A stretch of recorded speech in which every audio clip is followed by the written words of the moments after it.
Por lo tanto, primero, dar las gracias al ITC. Yo creo que es decir, ya no solo es porque venga yo y vengan otros operadores, sino porque yo creo que nos faltan espacios de reflexión sobre una materia como la del agua, y ahora explico por qué digo esto. De hecho, ayer lo explicaba. Ayer no me dedico a dar ponencias, pero ayer era la casualidad que esta semana ha dado dos. Una ayer que pidió el Círculo de Empresarios de Gran Canaria y ahora explico por qué creo que esto puede venir bien, porque empiezo a entender que el debate del agua vuelve a estar en la preocupación de todo el mundo, ¿no? Entonces, mi idea hoy fundamentalmente es que esto sea un espacio de reflexión mutua. O sea, no pretendo dar lección de nada porque no sé más que ustedes, pero sí quiero trasladar, por lo menos yo toda mi carrera en el sector del agua, es decir, yo sí que no vengo de otros sectores, es decir, toda mi carrera la he hecho en Canalagua, y además la he hecho en distintas posiciones, con lo cual, bueno, en distintas islas me da un poco, no digo que ninguna autoridad porque no la tengo, pero por lo menos sí alguna experiencia haber vivido en las 7 islas, con proyectos en las 7 islas, para entender dónde creo que pueden estar las grandes dificultades o los grandes retos para nuestro sector. Antes de empezar con la presentación, sí que me gustaría plantear algunas dudas, ¿no? algunas reflexiones que me hacía esta tarde cuando me las repasaba sobre lo que es el agua, ¿no? Es decir, yo creo que nadie se cuestiona que el agua es un elemento transversal, pero lo que sí es verdad, y es una percepción que tengo, y me gustaría conocer la opinión de ustedes al final, es que durante mucho tiempo la política hidráulica del agua, o sea, la política hidráulica formaba parte de la agenda de las empresas y de la administración como un vector principal y estratégico, porque todo el mundo más lo dice, y en los últimos años tengo la percepción, sinceramente, de que no es exactamente así, o ha perdido ese interés, y no creo que sea responsabilidad de ninguno. Es decir, yo creo que es fundamental. En su día tuvimos grandes desafíos, se consiguieron resolver el problema de tener el recurso, y una vez tenemos el mal de los ricos, ¿no? Una vez teniendo el recurso ya no nos ocupamos de otras cosas. Eso es una percepción que siempre he tenido y quería compartirla con ustedes, pero yo creo que todos tenemos que ser conscientes que realmente si hay un vector que es estratégico para todas las actividades es el nuestro. Es decir, si el nuestro falla, no solo no damos un servicio que es esencial para la población, sino que no podemos recibir 16 millones de turistas que aspiramos a seguir recibiendo los años a año, y estos 16 millones de turistas, para los que no están en el turismo, que sepan que representa el 35% del PIB, 16.000 millones de euros en Canarias, dato, representan el 35% de los impuestos recaudados directos. Es decir, cuando la inversión hidráulica es solo de un 3 a un 4, perdona, cuando la inversión hidráulica, no, cuando la inversión en turismo, ahora hablo después de la hidráulica, no llega, en los mejores años ha sido el 4%, es decir, el sector turístico atrae también, permite muchos impuestos y pagar muchos servicios, y adicionalmente a esto pues genera 392.000 puestos de trabajo, dato del 2022, que creo que representa un 36% de la población activa de las islas, ¿no? Entonces, para el agua es importante para eso. Yo creo que aquí hay muchos operadores junto con nosotros que estamos en el sector turístico y lo trasladamos, pero también lo es para la industria, y cada vez más. También lo es para la agricultura, y hoy, por ejemplo, que es un día de muchísimo calor, yo no sé, como aquí hay muchos operadores, tanto el sector público como el privado, tengo absolutamente la misma certeza que como mínimo han recibido entre 10 y 12 llamadas por las dificultades reales que tenemos para garantizarle agua a la agricultura. Y bueno, esas eran algunas de las cosas que a mí me gustaría trasladar. Y la primera reflexión que me hago, y como digo, oye, son opiniones personales, puedo estar equivocado, es si realmente tenemos un problema de agua o tenemos un problema de gobernanza. Yo, en mi opinión, creo que tenemos un problema de gobernanza. ¿Y por qué, no? Y ahora ya sí que paso a ir con la presentación para, sobre todo, conseguir no irme de donde quiero ir, ¿no? Tú me dijiste que tenía derecho a hablar 45 minutos, a alguien que me diga, pues además a mí, yo cuando me pongo a hablar, me voy. Alguien que me diga en un momento dado que me pase los 45 minutos, ¿no? Yo creo que fundamentalmente el problema está en que tenemos muchísimas administraciones públicas competentes en materia de agua. ¿Y eso te parece malo o bueno? No, no tengo opinión. Es decir, esto es como cuando dices, ¿es mejor la gestión pública o la gestión privada? No, las dos son buenas. Lo que es bueno es tener una buena gestión. Y hay buena gestión pública, la hay en algunos sectores. Es verdad que en materia de agua algunas experiencias no han sido buenas, pero otras sí que lo han sido en el pasado. Es decir, y tú lo explicabas, los consejos insulares de aguas resolvieron muchos problemas. Es decir, viene la gestión pública trajo a Lanzarote la primera desaladora. Es decir, también lo hay. Y en el sector privado también hay buenos gestores y malos gestores. Entonces, yo creo que el primer problema que tenemos que plantearnos, y yo creo que ahora estamos en un momento único para hacerlo, es plantearle al nuevo gobierno si tenemos la regulación adecuada y están definidas realmente las competencias de forma clara, porque yo no sé si todo el mundo tiene la misma percepción que yo, pero yo cuando voy por los ayuntamientos, por los cabildos, por los consejos insulares o por el gobierno, ellos mismos les pasa lo que a mí, y es que en un momento dado están perdidos porque hay duplicidad funcional, es decir, hay competencias que están dobladas en exceso, ¿no? Entonces yo creo que la primera cosa que me gustaría trasladarles es, como yo creo que la tecnología existe, y yo creo que las soluciones existen, y no deberíamos de tener problemas de agua y debería ser el agua un vector de transformación y de crecimiento para las islas, lo que considero es que hay un problema, como mínimo, de demasiada regulación. Es decir, demasiada regulación. Yo soy un liberal comprometido, con lo cual no voy a decir yo que la regulación sea buena o mala, es decir, no me gustaría entrar ahí, pero sí es verdad que considero que al haber demasiados actores y no estar bien definidas las competencias de uno y otro, corremos el riesgo de que la gente se aburre a la hora de invertir en nuestro sector, y por otro lado, aquellas administraciones o aquellos operadores que tienen de verdad ganas, que los hay muchos, tanto en el sector público como en el privado, y que tienen la ambición y que tienen la determinación, no consiguen avanzar porque no está muy bien definido el modelo. Yo creo que lo primero que habría que pedirle a este gobierno, yo creo que es responsabilidad de todo, sector público y sector privado, es decirle, oye, vamos a intentar definir cuál es el modelo de la política hidráulica que queremos para los próximos años, ¿no? Y además considero que tenemos que hacerlo de una perspectiva no a 4 años, no electoralista, sino contando con todos, porque creo también que una de las cosas que ha pasado en los últimos años es que cada una de estas cajitas tiene unas políticas distintas en función del partido de gobierno en el que esté. Pero en cambio el sector del agua es un sector transversal, como decía, y que nos afecta absolutamente a todo el mundo, y creo a lo mejor que si hay algún sector, igual que lo digo siempre el turismo, digo, mira, si hay 2 sectores que deberían de ponerse todo el mundo de acuerdo, como mínimo, las mínimas bases para trabajar, creo que es precisamente el nuestro, ¿no?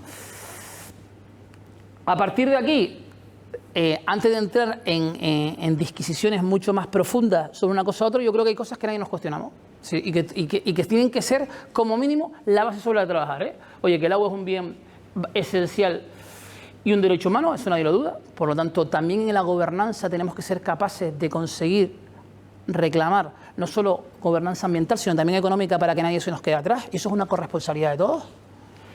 El agua es un recurso escaso y distribuido heterogéneamente. Lo único que hay que hacer es mirar hoy los depósitos como están de cada uno de nosotros, tanto del sector del agua como del sector de riego, para darse cuenta que el agua es un recurso escaso.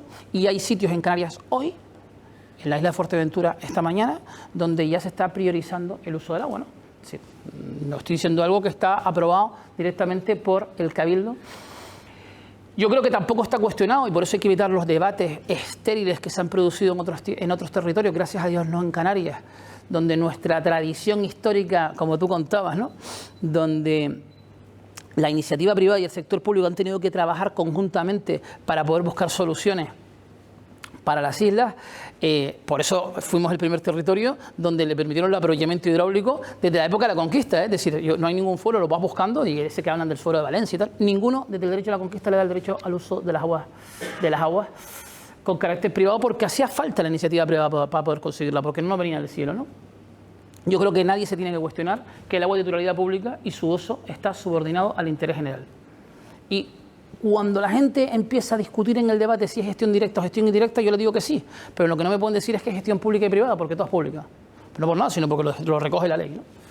A partir de aquí, yo creo que el orden de prioridad, y esto es un tema complejo porque dice oye, el orden de prioridad es que el agua, el abastecimiento de agua urbana tiene el máximo orden de preferencia respecto a otros usos. Nadie lo cuestiona. El Consejo Insular de Aguas no ha quedado más remedio que hacer una requisa.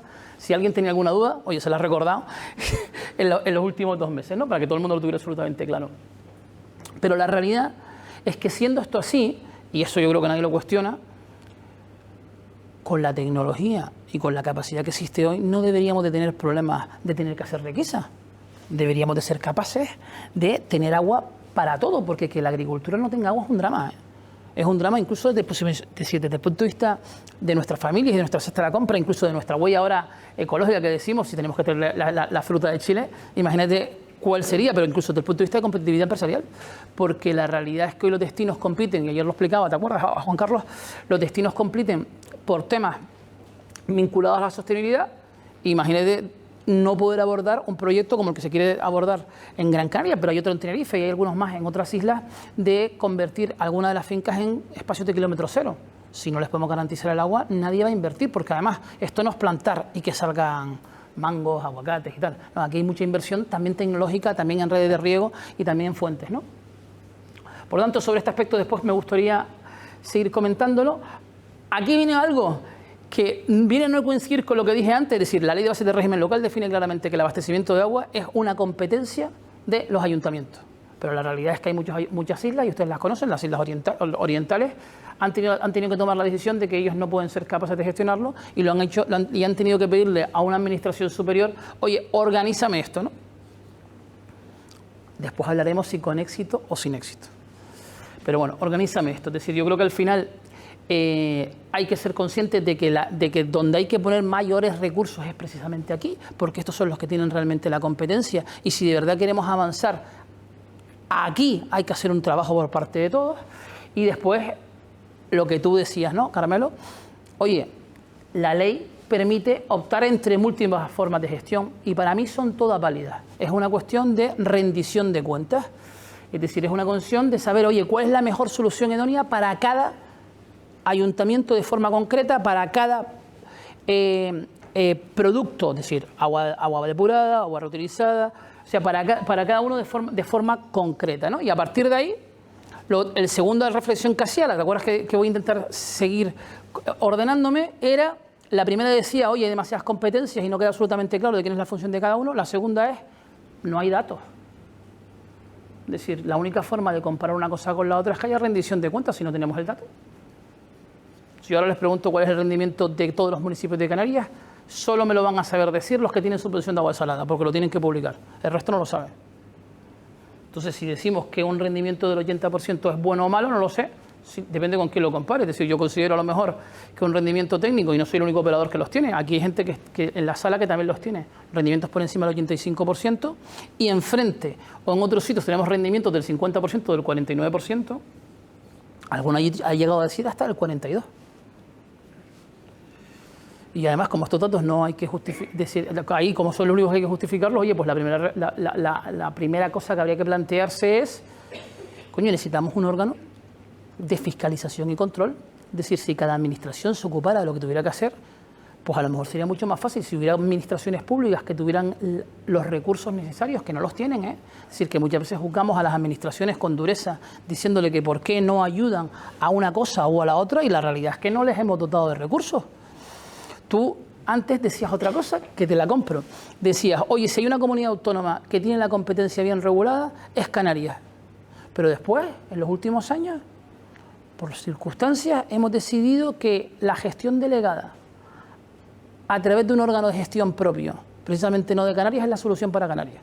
Y nos hemos ido a los proyectos de Aquaes, y nos hemos ido a pedir las ingenierías a Traxatet, y hemos encargado la gestión a Traxa, pensando en una visión a corto. Y yo lo que digo es, ¿eso es una buena o una mala decisión? Depende de cada circunstancia. Ahora, conceptualmente, en un proyecto a más de 4 años, pensando en la política hidráulica de las islas, ¿esa debe ser la solución? Yo creo que no.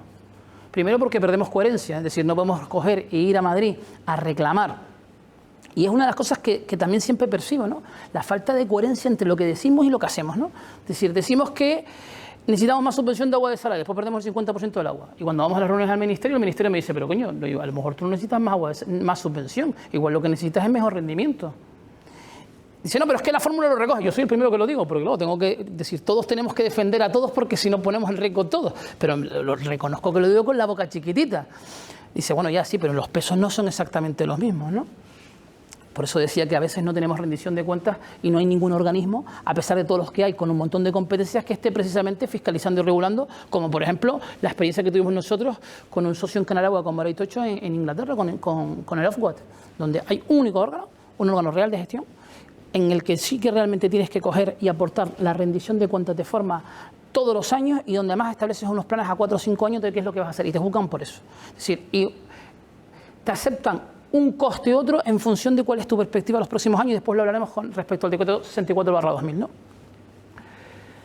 Sobre los modelos, ¿no? Después hablaremos de los modelos. Mira, esta es la foto actual de Canarias, solo de la parte de abastecimiento. Es decir, los datos lo cogemos del Estudio Nacional de Suministro de Agua Potable y Saneamiento de España, del 2022. Y aquí está absolutamente, a nivel nacional, los servicios municipales operan el 10%, las empresas mixtas operan el 22%, los operadores privados el 33% y las entidades públicas el 35%. Si nos vamos directamente al lado de Canarias, vemos que no es así, es decir, vemos que los servicios municipales, bueno, se mantienen en un 14%, pero bueno, ya hay un 40,7% de empresas mixtas, hay un 38,6% de entidades privadas y las entidades públicas están en el 6,8%. Y aquí está el canal de Isabel II. Si quitáramos el canal de Isabel II sería 0, ¿no? O sea, yo creo que Canarias, precisamente por su historia, ha tenido que buscar otras fórmulas y de aquí a los hechos. Por eso digo que no me gustaría que todos nos marcháramos de aquí o cuando viniera el turno de preguntas todos fueran a saco diciendo, oye, lo que has dicho yo no estoy absolutamente de acuerdo porque aquí sí que ha habido política hidráulica. Yo digo que sí, que la ha habido, pero lo que pregunta que me hago es si hoy la tenemos. Si hoy la tenemos. Los retos del sector, los que nosotros hemos considerado como los más urgentes, pero bueno, aquí todos los que están sentados pueden traerme un montones más, ¿no? Pero yo digo, oye, mira, estructurales, obsolescencia de las infraestructuras, dato. Es decir, la realidad es que tenemos cuántas redes de fibra de cemento, todavía tenemos en Canarias, un montones. ¿Cuántas infraestructuras tenemos que tienen 25 o 30 años? Muchísimas.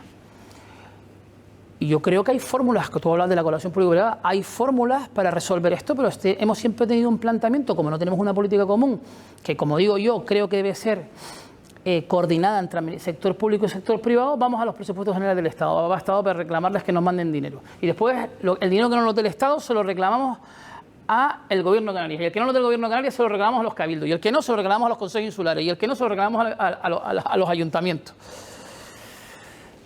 Pero claro, no hay presupuesto suficiente en ninguna comunidad autónoma, o habría que dedicarle prácticamente todos los recursos para poder resolver un problema grave como tenemos de obsolescencia en las infraestructuras. Aparte después de la propia regulación administrativa, que ya veremos que tenemos un montón de ofertas desiertas, etcétera, ¿no?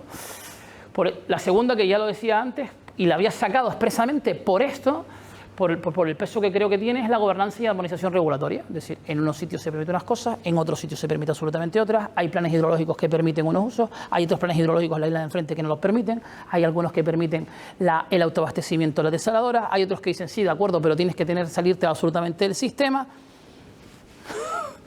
Dependemos de la interpretación de... iba a decir de jurisprudencia ventanilla, pero no quiero ser injusto, pero me encuentro con interpretaciones base a un mismo artículo que por un lado dicen una cosa y por otro lado dicen la otra. Entonces digo, oye, está claro que el artículo o está mal redactado o hay dos interpretaciones que son igual de válidas y una dice lo contrario a la otra. Bueno, los que no somos muy listos decimos, joder, hay algo aquí que no entiendo. Yo siempre llamo a Antonio Mateos, que es nuestro abogado, y digo, mira, me explicas esta, porque esta sí que no la he entendido. Es decir, aquí no me permiten hacer lo mismo que aquí sí me permiten hacer, con los mismos argumentos que aquí me dicen que no, aquí me dicen que sí, porque encima no me utilizan otros. Porque si me utilizaran otros, digo, oye, Antonio, ¿no te has leído la cuarta norma que está por ahí, ¿no? Del inadecuado nivel de ANR no lo voy a hablar, y de los temas de sostenibilidad ya lo estaba diciendo, ¿no? Entonces, esto de estructurales tienen un impacto económico, ¿no? Y es que tenemos un déficit de inversión real, pero es que por otro lado también tenemos una insuficiencia y tardía cobertura de todos los costes. Y ahora explico por qué. Porque las tarifas no son sencillas de aprobar, pero es que además tampoco, fíjense que la regulación que tenemos del agua es del año 90, ¿no? Por cierto, le costó, en aquella época, como la política hidráulica sí que aceptaba o se cargaba gobiernos, a Manuel Hermoso le costó, a Jerónimo Saavedra le costó la presidencia del gobierno, ¿no? Ese no es el mío, ¿no? El decreto 64/2000 de Comisión de Precios del año 2000. Oye, mira que han pasado cosas desde el año 2000 para saber si el decreto que tenemos es un decreto que realmente da cobertura jurídica a lo que necesitamos. Y además es un decreto que le pide al sector privado que vaya y que pase por una comisión territorial de precios y al público no. Y les pide unos estándares a uno que a otros no. Entiendo que habría que irnos a un modelo donde como mínimo todos fuéramos en las mismas condiciones a defender el mismo modelo, porque de esa forma, además, ese órgano fiscalizador con gente especializada puede exigir porque tiene datos, porque la realidad es que si no, no tienen datos, ¿no? Y además, hoy justo contaba una anécdota porque tuve una conversación con Comisión de Precios. Está todo tan desregulado o con falta de coherencia que la Comisión Territorial de Precios hoy me decía, oye, tienes que presentarme el informe de auditoría, la auditoría del servicio, el informe de procedimientos acordados del ejercicio 2022, porque como me la presentaste el 12 de enero del 2023, ya no te vale la del año pasado, sino la de este. Digo, ya, pero es que ¿sabes qué pasa? Que la formulación de cuentas por la ley mercantil es el 31 de marzo. Entonces, ¿qué hago? Me espero hasta el 31 de marzo, que llevo un año y medio, un año ya de espera, para poderte dar esa auditoría. Le digo al auditor que comete una ilegalidad, le digo que me formule un informe en base a unas cuentas que no están formuladas. Después de la fórmula hasta el depósito de las cuentas, oye, me dijo que no salía de la columna y creo que la ha liado, el cámara me tiene que estar matando. Discúlpame. Es que son el 30 de junio, entonces también creo que ahí empezamos a tener problemas y no es mala fe ni por parte del sector público ni del sector privado. Es que no hemos actualizado la normativa. La normativa desde la Ley de Sociedades de Capital ha ido actualizándose, hay un montón de normativas que se han ido actualizando y el marco de regulación de Canarias no lo hemos hecho, ¿no? Entonces esas otras, por ejemplo, que las que me planteaba. Aparte que estamos incumpliendo la directiva marco del agua, que te obliga a repercutir todos los costes, porque claro, no en todos los sitios se repercuten todos los costes, porque si tú haces un análisis tanto de gestión directa como de gestión indirecta, hay muchos costes que no te están reconociendo. Si no, las tarifas serían mucho más altas, ¿no?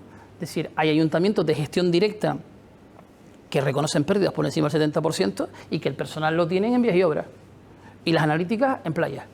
Pero es que además lo dicen, es decir, no estoy diciendo nada, es decir, lo ponen en tú vas directamente al informe de cuentas, de la audiencia de cuentas de todos esos ayuntamientos y te dicen dónde están. Es decir, tampoco hay un espacio común donde poner las mismas hipótesis para todo el mundo, ¿no? De temas medioambientales y coyunturales ahora lo contaré, pero bueno, de estos ustedes saben mucho más que yo, pero sí que es verdad que tampoco la normativa está regulada para esto y hay un montón de dificultades para esto y ahora explico cómo entiendo yo que debemos de ir resolviéndolas, ¿no? La primera, que era la obsolescencia de las infraestructuras.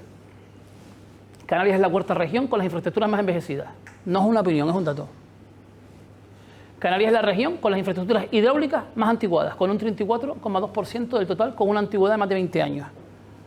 Tampoco es una opinión, es un dato. Periódico, ¿eh? Ahora ya no sé si es una opinión, pues ahora los periódicos emiten opiniones, no datos, ¿no? Canarias fue la comunidad con más licitaciones desiertas en el primer trimestre del 2023. Cuatrimestre del 2023. El coste y los retrasos de las materias primas frenan 140 obras públicas en Canarias. ¿La administración quiere que las frenen? No. Lo que pasa es que no tiene el marco para poder ayudar. Como no tiene el marco para poder ayudar, no puede cometer irregularidades. Por lo tanto, al final, la mejor solución es, oye, o paras la obra, porque yo reconozco que tú no puedes ejecutar esa obra con esos plazos, con esos costes, porque ha cambiado todo y cuesta mucho más, y volvemos a iniciar todo un expediente de cero, con todo lo que eso significa, porque no es que empieces desde cero, es que tienes que primero, y esto es verdad, que los que trabajan en el sector público lo conocen bien. Me fijo en Carmelo y José Manuel, pero me puedo fijar en cualquiera de todos ustedes, ¿no?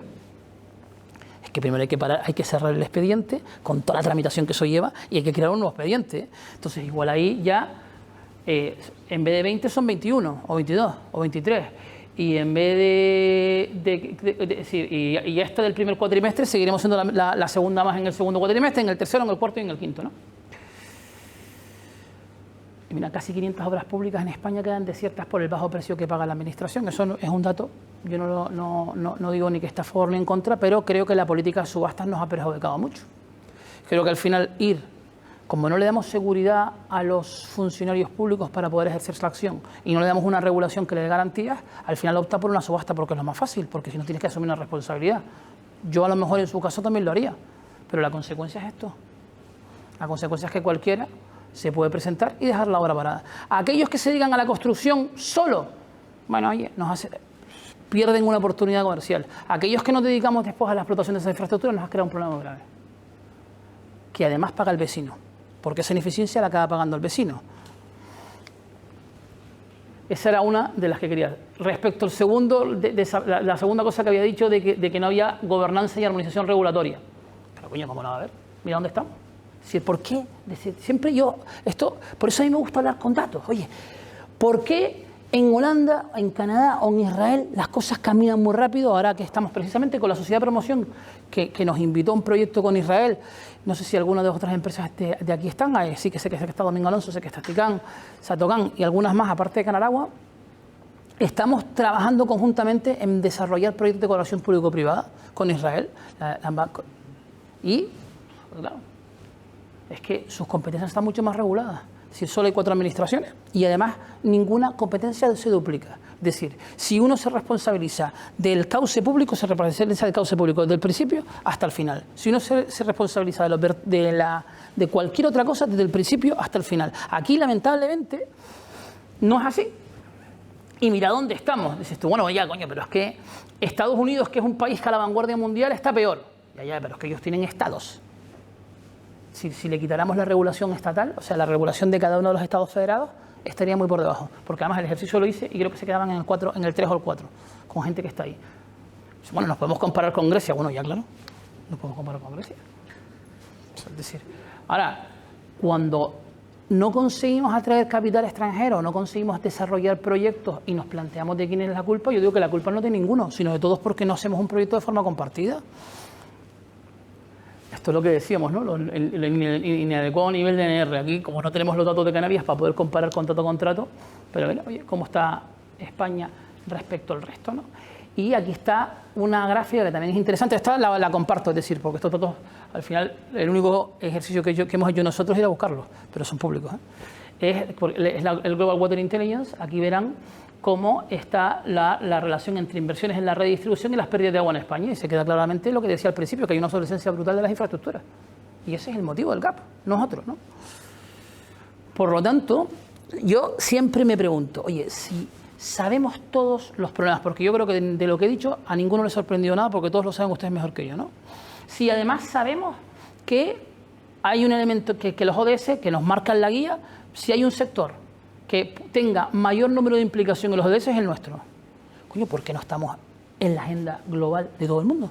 ¿Por qué no, cuando yo veo los programas electorales, es que yo hice el ejercicio de revisarme todos los programas electorales, porque como soy medio hiperactivo desde pequeñito y tal, los fines de semana me aburro, entonces me dedico a gestionar eso ahí, pues si no, la alternativa es ponerme a jugar al fútbol con mi hijo y ya no tengo edad para estar todo el rato jugando al fútbol, ¿no? Entonces me puse a mirarme los programas electorales. Solo en uno vi un comentario a la política hidráulica y hablaba del REF, desde una perspectiva, en mi opinión, que está bien, pero que al final no es más que decir, oye, que el REF dice que en Canarias hay que garantizarnos el precio del agua, pero no dice nada más de todo lo demás, ¿no? Entonces yo digo, oye, a lo mejor esto requeriría algo más, porque no hay ninguna duda de que el ODS 1, que es el que aquí hay mucho recorrido todavía en tarifas y bonificaciones, es decir, no puede ser y no es razonable que en la sociedad actual hoy a alguien le tengan que cortar el agua. Eso es absolutamente irracional. Pero tampoco puede ser que unos pongamos bonificaciones y otros no. Y como no la pongo, lo que hago es no cortar. Y incorporar, por cierto, pérdidas, diciendo que al final no es un tema de fraude, sino es un tema que está en las pérdidas, ¿no? Lo mismo pasa con la parte del ODS de las aguas residuales, oye, porque las he incorporado todas, como esto es un trabajo que está publicado, yo no lo voy a contar porque si no, no termino más nunca, pero sí que quería trasladar y quedarme sobre todo en el 17, que precisamente si hay un eje transversal para conseguir la mayoría de los objetivos, es precisamente el del agua. Y me quedo con este porque en este, y tú lo nombrabas, creo que está la clave del asunto, ¿no? Que es la colaboración público-privada. Es decir, la colaboración público-privada es la única solución real a todos los problemas que antes comentábamos. La cuestión es, oye, ¿y por qué si es algo que todo el rato se dice? Espérate, si no se me ponen a ver los números y no me hacen caso. Si es algo que todo el rato se dice y es algo tan manido, tenemos pocas experiencias de colaboración público-privada, salvo las empresas mixtas, y todas son del año 95, 92, Teiragua del año 92, Agua de Antigua del año 99, bueno, todos las conocen, es decir, las experiencias son de hace 25 años, ¿no? Es decir, en los últimos 25 años no hemos tenido necesidad de hacer proyectos de colaboración público-privada. Hemos sacado muchas obras por financiación donde han salido algunas concesiones. Bueno, aquí está Beatriz, que conoce algunas, ¿no? Donde han salido algunas concesiones donde tú sacas redacción de proyectos, ejecución de obra y financiación y después trasladas el activo al finalizar la concesión y por lo tanto la inversión la subcapital privado. Pero no han sido tantas, ¿no? Han sido poquitas. Dice, oye, ¿por qué no? Probablemente porque creo que no se dan las condiciones para ello porque no nos lo creemos. Es decir, el sector público, y esto es una percepción que tengo cuando me ve, cuando voy allí, cree que mi voluntad es ganar dinero y la mía cuando me siento, y también me hago culpable, es me va a poner problemas para que el proyecto no salga, ¿no? Y entonces hablamos de diálogos distintos. ¿Y por qué hablamos de diálogos distintos? Pues no tenemos espacios en común, porque no tenemos proyectos de colaboración. Es decir, es que la contabilidad pública y la contabilidad privada son distintas. Es que la legislación mercantil, y antes lo explicaba con las cuentas, con el tema de las tarifas, y la legislación pública son distintas. Y ahí justo encima dicen cosas distintas. O sea, porque ya no solo es que no hablan el mismo idioma, sino que encima dicen cosas contrarias, ¿no? Bueno, pues ahí es donde yo creo que necesitamos sí o sí avanzar. ¿Y por qué necesitamos avanzar? Por esto. Aquí están los datos del déficit de inversión. 1.491 millones de euros es la inversión, el déficit de inversión que hay en obra nueva. Es decir, las necesidades de inversión en obra nueva anuales son 1.900 y en presupuestos a nivel del Estado salen 479. Con lo cual, mira lo que nos queda, ¿eh? No uno más, no es el doble, ¿eh? Pero es que aquí va en las inversiones en renovación, porque aquí he hablado de obra nueva. Las inversiones de renovación que se han identificado por el Ministerio, esos datos no son míos, ¿eh? Son 2.221 millones y la inversión en renovación que se está haciendo en este país de 555 millones. Y aquí están cómo se resuelve en otros países, qué porcentaje que representa la inversión en proyectos de infraestructura de CAPEX, es decir, qué porcentaje el sector privado es capaz de aportar y cómo estamos con el resto, para saber cómo estamos, ¿no? Fíjense que hay países como Polonia, que miren dónde está, mira dónde estamos nosotros.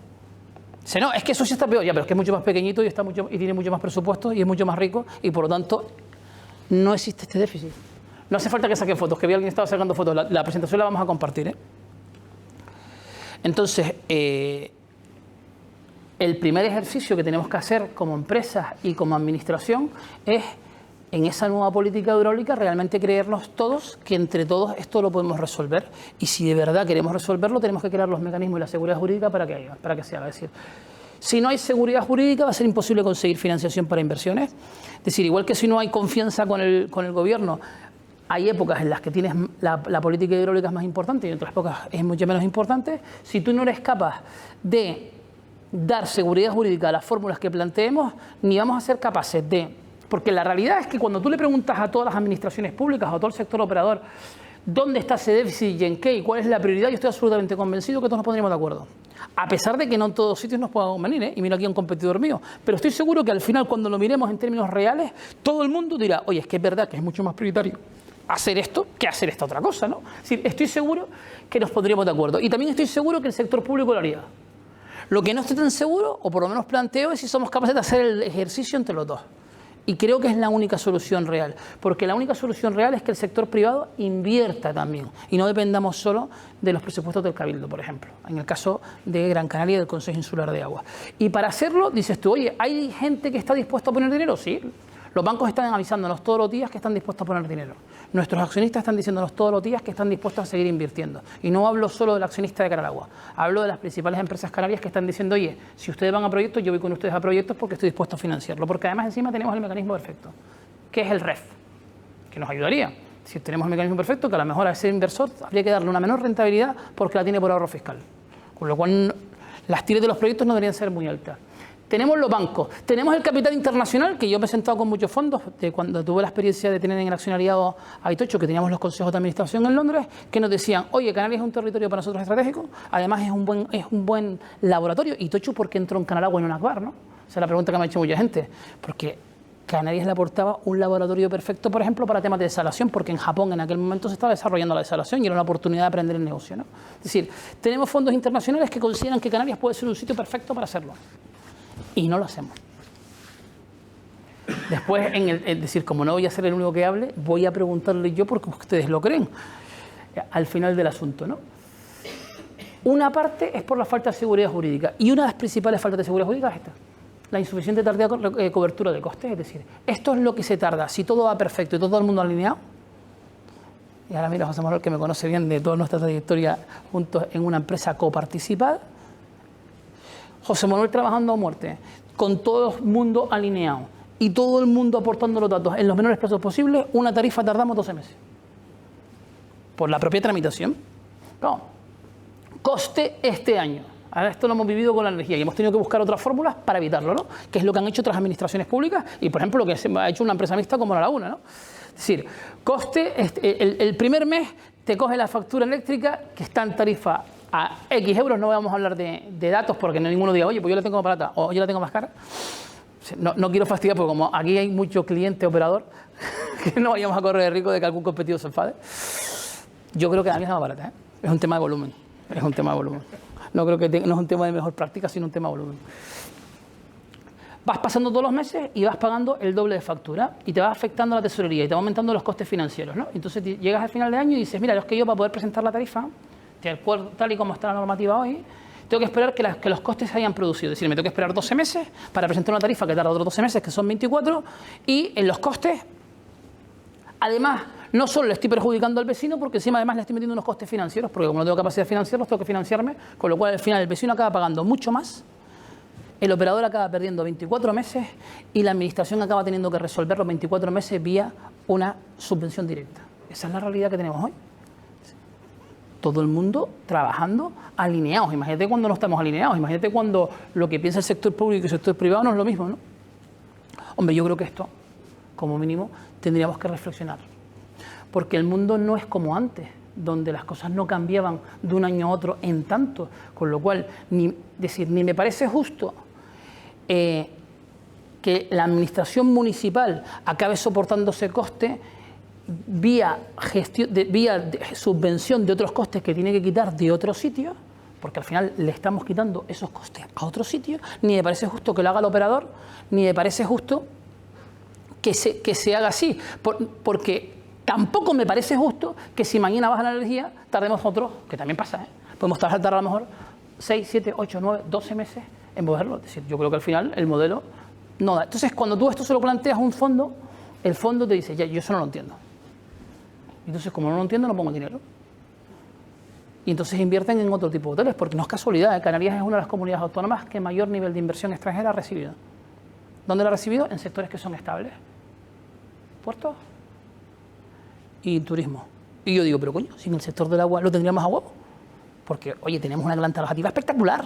Es decir, la inversión en Canarias que ha venido de los fondos no ha venido a desarrollar nuevos hoteles, ¿no? Ha venido a comprar los hoteles que estaban. Sí. El vendedor, yo no voy a decir que ha especulado, pero ha visto una oportunidad de que alguien le pague 10, 12, 13, 14, 15 veces EBITDA y lo ha vendido. Lo ha vendido o para capitalizarse, o porque pasa una segunda generación, o porque quiere invertir en otro sector. Y digo, coño, pero si ese capital podría haber invertido aquí. Creo que es una pena que estamos perdiendo, ¿no? Una oportunidad que estamos perdiendo. Claro, aquí vienen otras cosas, ¿no? Que yo también siempre, los que no somos ingenieros, nos permitimos luego hacernos preguntas a los ingenieros que los ingenieros tendrán que responder, ¿no? Yo siempre le decía a nuestra gente, oye, tenemos perfectamente identificado, y aquí hablo del caso de Gran Canaria y el caso del estudio que hicimos conjuntamente con el Consejo, porque aquí encima el estudio lo hicimos conjuntamente con el Consejo, con lo cual es mucho más fácil con la universidad, ¿no? Esto es con la Fundación Acuerdo en que nosotros participamos. Dijimos, oye, tenemos perfectamente identificado el déficit hídrico que hay, tenemos identificado cuáles son las soluciones. Esto no pasa por, como algunos creen, ¿eh? No pasa por hacer una desaladora más grande, porque hay islas que lo único que hacen es, oye, a más pérdida, más desalación, a más pérdida, más desalación, cuando el coste de energía eléctrica no para de subir y por lo tanto, si llegaran a repercutir realmente los costes, la tarifa entonces costaría 7 euros metro cúbico, ¿no? O sea que no lo repercuten, pero al vecino de sus impuestos le cuesta 7 euros. Otra cosa es que después le factures 1,50 o 2.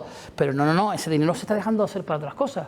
O debería estar en el bolsillo de los contribuyentes, eso depende de quién lo piense así, o por lo menos debería estar invirtiendo en otra actividad, ¿no?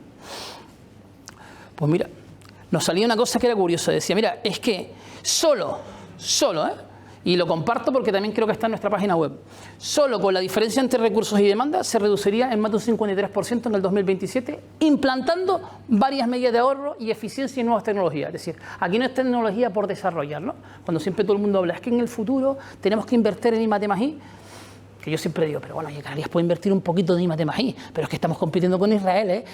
Y ahora que estamos empezando a hacer estas reuniones con esta gente y nos vamos a ir para Tel Aviv, es que las cifras son de otra manera. Es decir, aquí tenemos algunos tíos muy buenos, pero van a tener que ser unos genios increíbles para poder competir con los presupuestos que manejan estas empresas, que lo hablan en billones de dólares, ¿eh? Billones de dólares. Entonces yo lo que digo es, coño, vamos a intentar convencerles de que a lo mejor aquí podrían implantar algunas tecnologías, porque este es un laboratorio cojonudo, que además para ellos tiene un impacto importante, porque como recibimos 16 millones de turistas de todo el mundo, pueden ser mercados objetivos suyos en el caso que salga bien, ¿no? Aparte de nosotros seguir invirtiendo. Bueno, es decir, y había otro ejercicio que ponía, decía, mira, el 30% de la huella de carbono mundial se reduce con las soluciones que están ya, o sea, el 70% con las soluciones que ya están inventadas y el 30% con las que están por inventar. O sea, fíjense que solo haciendo bien lo que sabemos todos hacer y que no lo estoy inventando, ya seríamos capaces de reducirlo, ¿no? Después, hombre, me quise incorporar esto, aunque tampoco es que quiera ahora extenderme mucho, porque además ustedes saben más que yo de esto, pero el cambio climático, lo que vengo a decir aquí es que el cambio climático nos mete más estrés al asunto, ¿no? Porque yo todos los días percibo, y aquí hay mucha gente que está en zonas con cotas bajas de gestión, en la salinidad de los pozos. Y cada día tengo agua de peor calidad. No les quiero contar cómo está el norte de Tenerife, ¿verdad, Braulio? Es una realidad. Y es una realidad. Es decir, que lo que antes decía que el déficit de inversiones por obsolescencia era un problema, aquí lo que estoy diciendo es que esto no suma, sino se va multiplicando de forma exponencial. Y cada día peor, ¿no? Esta y esta es exactamente la misma. No voy a entrar en esta, porque de esto no tengo absolutamente ni idea. No tengo ni idea, pero es verdad que alguien alguna vez me dijo, oye, si la temperatura del agua... Y le dije, mira, como yo no lo voy a vivir, ese problema que lo resuelva mi nieto, ¿sabes?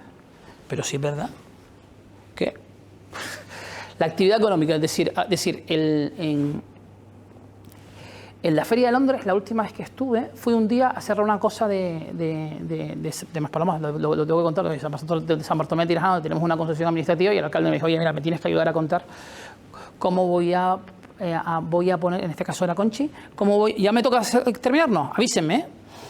Vale. ¿Cómo vamos a colaborar para que vender el destino sostenible? Digo, pero coño, ¿cómo vamos a vender un destino sostenible? Con la cantidad de problemas que hay. ¿Y qué contamos en Lanzarote? Que somos reserva de la biosfera y perdemos el 50% del agua.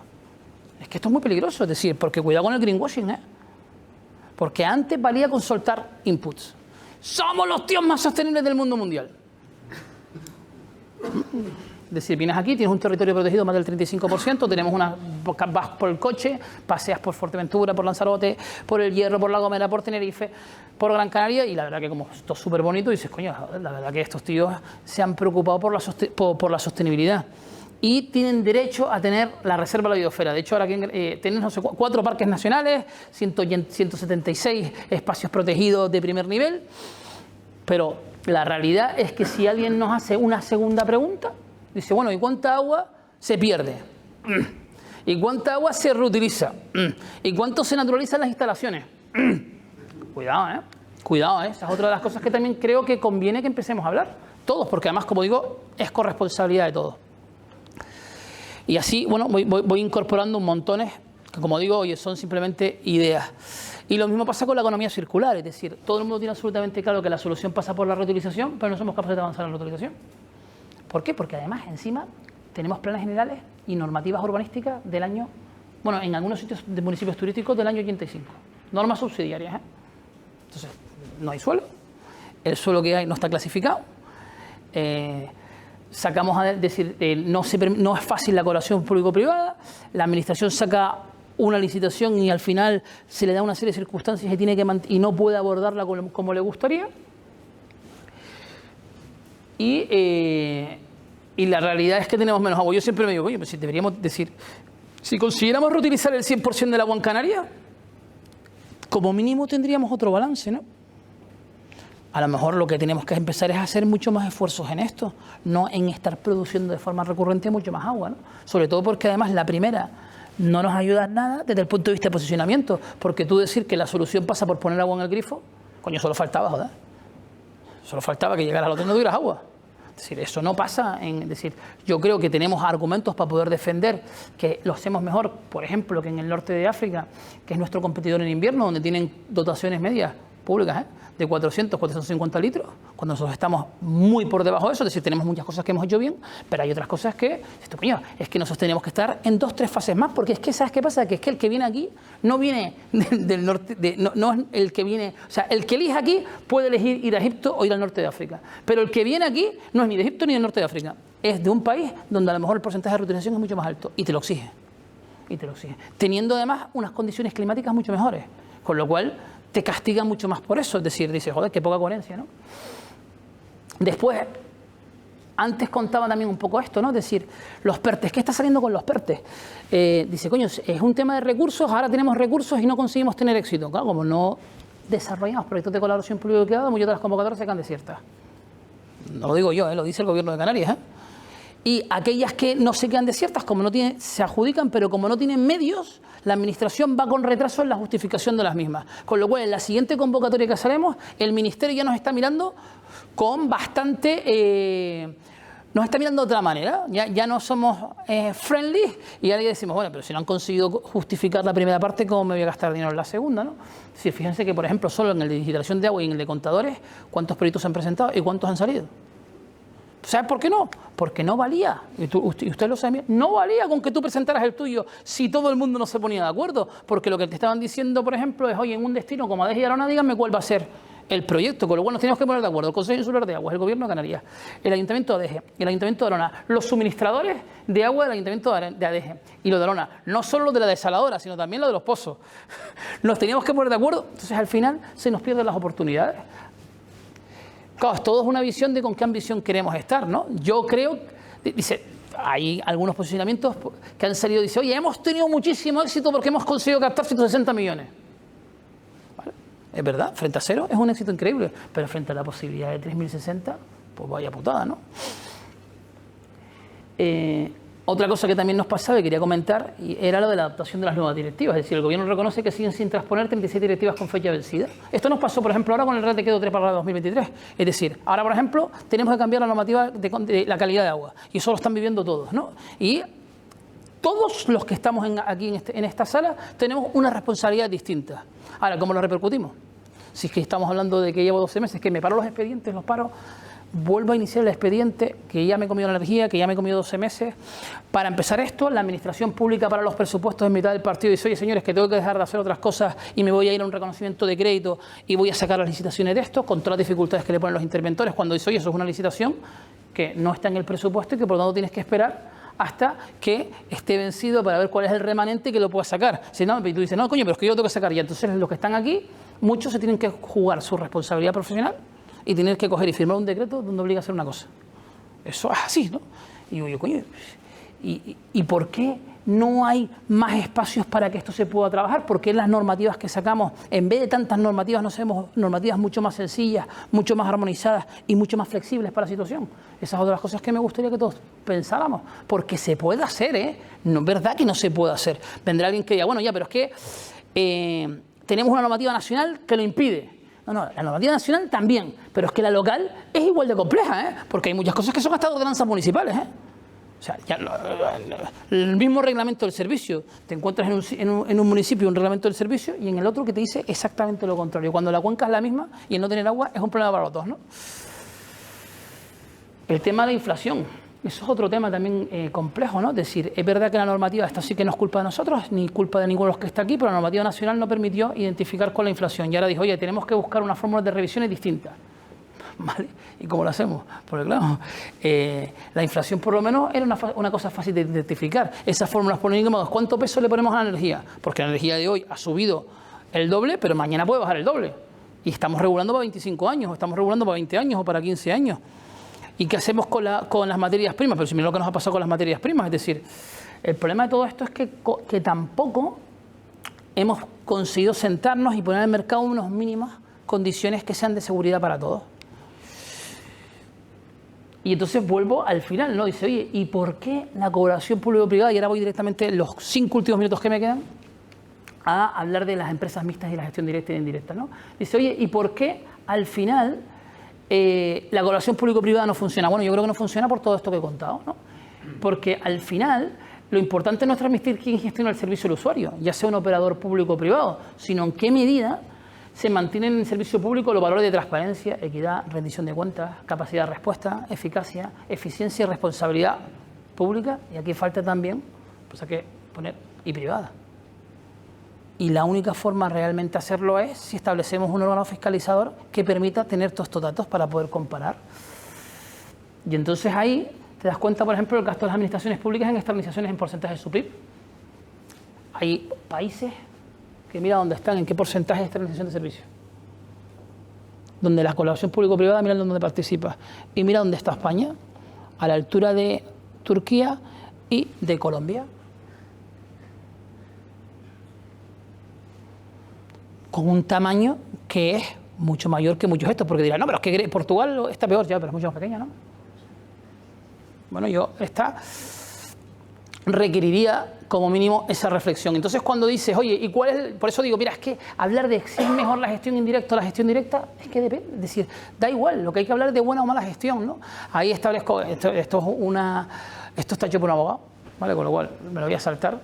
Pero bueno, aquí, como lo comparto, ven exactamente cómo van los flujos, tanto de los impactos, de los incomes, como de los autos. Pero aquí sí quiero terminar, ¿no? Es decir, ¿por qué digo que nos cuesta y tenemos que seguir trabajando? Porque tenemos mentalidades distintas, es decir, en un entorno organizativo las organizaciones públicas son más abiertas a las influencias del entorno.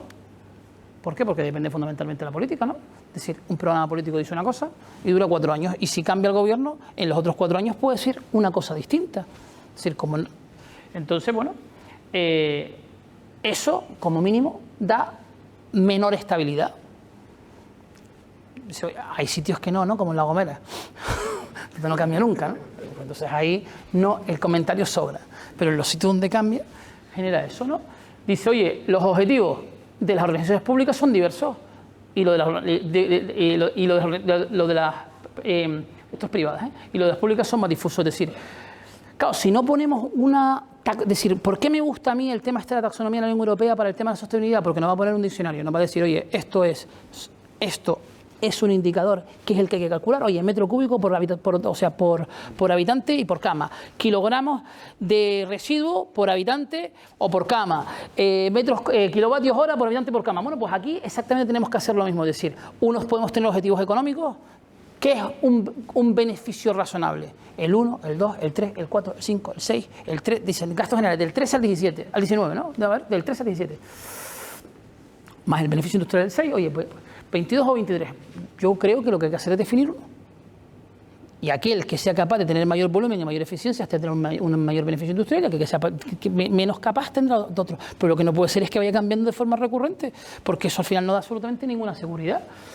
Por eso digo que la colaboración público-privada les cuesta trabajar, porque el sector público, por ejemplo, no tiene beneficio industrial, pero es que puede trabajar con pérdidas. Hay servicios que de forma recurrente pierden mucho dinero todos los años y no se le pide una fiscalización y responsabilidad por ello. Entonces no se están comparando modelos que sean exactamente los mismos, ¿no? Sobre las estructuras, claro, es que las organizaciones públicas no es que estén más burocratizadas, es que primero tienen pocos recursos. Es decir, yo soy de los que creo que habría que tener más recursos en la administración pública, lo que pasa es que más especializados. Y es verdad que después si cambiáramos las normativas para que fueran mucho más flexibles, pues podrían hacer más. Porque yo no me he encontrado con un tío con vocación de servicio público que haga las cosas por fastidiar. No me lo encontré en mi carrera profesional. Y empecé a trabajar en Canadá en el año 2002. Lo que pasa es que muchas veces es que no puede, macho. Es que los que no quieran es que no puede. Es que el marco no le ayuda. Entonces, y tampoco le podemos pedir a la gente que asuma una responsabilidad personal, porque no le pagan ni siquiera por ello, es más que les pagan mal. Claro, hay altos niveles de trámites en la toma de decisiones y una menor flexibilidad. Eso es un dato, es decir, eso pasa en el sector público. Es decir, en el sector privado lo bueno es aquí en Canadá es que si me equivoco rápido. Es decir, me quitan a mí, ponen a otro mejor. Pero por lo menos sabemos quién cometió el error. Pero ahí es bastante difícil, ¿no? Y después los valores de gestión, es decir, la motivación para servir al interés general, como es lógico, la tiene mucho más el sector público. Con lo cual, al final, en la variable propiedad, el sector público, todos somos dueños. A mí me explicaron una vez que cuando todos somos dueños, ninguno es dueño de nada, ¿no? Sí, es decir, ¿te acuerdas cuando jugamos al fútbol y ponían el balón? El balón es de todos. Ese balón acababa hecho una porquería. El balón es mío. Si no me dejan jugar, o me llevo el balón, ¿no? Pues esto es lo mismo, ¿no? Dice la financiación, claro, unos viven de los impuestos y otros viven del pago de clientes. Claro, es que esto cambia por completo la forma, porque este necesita recaudar más y tiene una tramitación determinada. Y en cambio, es una cuestión por un servicio. Depende cuál sea tu necesidad, la gestión directa o indirecta. Por eso se opta muchas veces por la empresa mixta, porque la empresa mixta lo que tenía era la ventaja de las dos cosas. Lo que pasa es que en la empresa mixta depende mucho de la prioridad que le dé a la agenda política tu socio público. Nosotros hemos tenido, gracias a Dios, mucho éxito, hemos tenido mucha suerte, pero bueno, oye, es decir, la hemos tenido, lo tengo que reconocer públicamente, siempre lo he dicho, tanto en las 3 empresas mixtas que tenemos, nuestro socio público, porque para ellos era importante, el tema del agua lo tenían puesto en su agenda, pero corres el riesgo de que no sea así, y entonces autocomunicación está jodido. y el control, ¿no? Uno marca las fuerzas políticas y otro las fuerzas de mercado. Normalmente estas cosas no coinciden, ¿no? Es decir, los intereses políticos no siempre coinciden con los intereses de mercado y no sé cuál de las dos es mejor. Es decir, lo único que digo es que si mantenemos este modelo de vivir vidas paralelas, es muy difícil que balanceemos, ¿no? Y ya terminó justo precisamente con esto, ¿no? Es decir, modelos de gestión hay muchos, la concesión es un buen modelo de gestión, la gestión directa es un buen modelo de gestión, la empresa mixta es una buena solución para aquellas empresas, para aquellos, por ejemplo, ayuntamientos que tienen un tamaño determinado, porque la gente cuando dice, no, es que voy a montar una empresa mixta, no voy a decir ningún municipio que siempre alguien se enfada. Bueno, voy a decir el último y el más pequeño y así nadie se enfada, porque voy a decir que el Pinar, los que quieren montar una empresa mixta de gestión del servicio del agua del Pinar. Pero coño, es que la estructura que te exige eso hace que entonces la tarifa cueste 25 euros metro cúbico, ¿no? Pues ahí no tiene absolutamente ningún sentido. Es una buena fórmula porque al final implicas a la administración en la toma de decisiones y no hay nada que ayude más que el que toma la decisión tenga responsabilidades societarias como tú, pero no se puede dar en todos sitios. A partir de aquí, oye, cada uno tiene que decidir, y hablo para los que están en el sector público, que son los que tienen la oportunidad de decidir, cuál es el modelo, pero si de verdad creemos que el modelo pasa por colaborar conjuntamente, primero tenemos que poner una prioridad en la política de agua, segundo tenemos que marcar un escenario de colaboración y de cogobernanza entre los dos. Si no nos jugamos, decir lo mismo, si no tenemos los mismos intereses no se va a dar y cuando no se da no hay nadie que ponga el dinero para que lo haga, ¿no? Los bancos se ahuyentan y el capital internacional elige otro destino. Y ahí quería un poco terminar y a partir de aquí les paso la palabra por si alguien quiere hacer alguna pregunta o decirme, no, Pipo, no tienes razón en nada de lo que has dicho, ¿no?